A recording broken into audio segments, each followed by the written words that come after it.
ఓర్ని ఏషాలు చూసిండ్రా అనుల్లా రోడ్డు మీద గినేషాలు ఎట్లున్నాయో బండి మీదకించి జారి కింద పడ్డట్టే అమాంతం బండిని కిందికి వంచి ఏమన్నా యాక్టింగ్ చేస్తున్నాడా. ఇక చూడుండ్రి గిప్పుడే అసలైన యాక్టింగ్ షురూ చేసిండు. బండిని లేపనీకి చేతగానట్టే యాక్టింగ్ చేసిండు.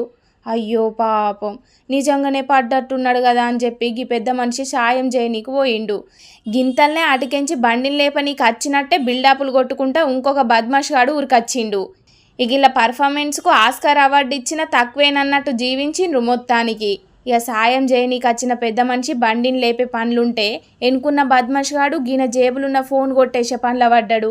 ఇక బండిని లేపినట్టే వేసి గిన జేబులకెంచి ఫోన్ మాయం చేసిండు గీ బడివేగాడు.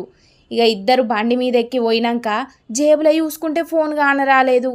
అబ్బర బిడ్డ ఎంత మాయ చేసిండ్రా అని పెద్ద మనిషి ఎంబటే బండి తీసుకొని అల్లెంబటే పోయిండట. కానీ అప్పటికే వాళ్ళు 4 గల్లీలు దాటిపోయిండ్రట.